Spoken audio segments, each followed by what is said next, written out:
Good day, welcome to my channel. Today we'll be talking about how to permanently delete your PiggyVest account.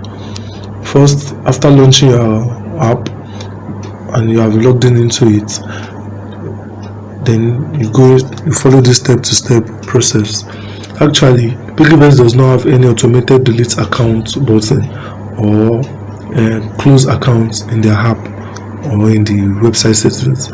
So what you have to do is you have to withdraw all of your funds from your account. You withdraw everything you have in the PiggyVest account. So you go to savings, or under any of the features when you have your money, make sure you withdraw everything and make sure it is at zero. So after withdrawing everything, you have to disable automated features.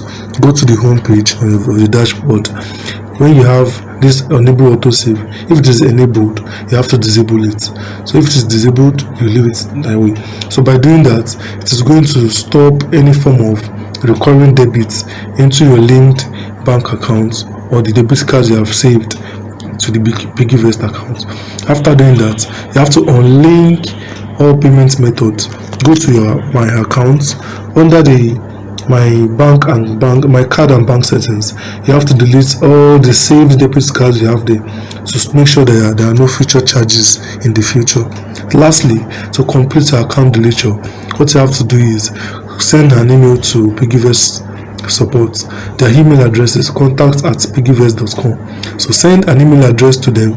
From the email address you use to register your account, put your full name, and in the email content make sure you put everything that is needed. That is the reason why you want to close your account, because the account delete request, it is under the privacy rights for you to delete every account, every details. So tell them you want to delete your registered email, your phone number, and the BVN or the account name you use for verification. After doing that, PiggyVest will request and verify that you have a zero balance status. After doing that, then the account will be deleted. Thank you for watching.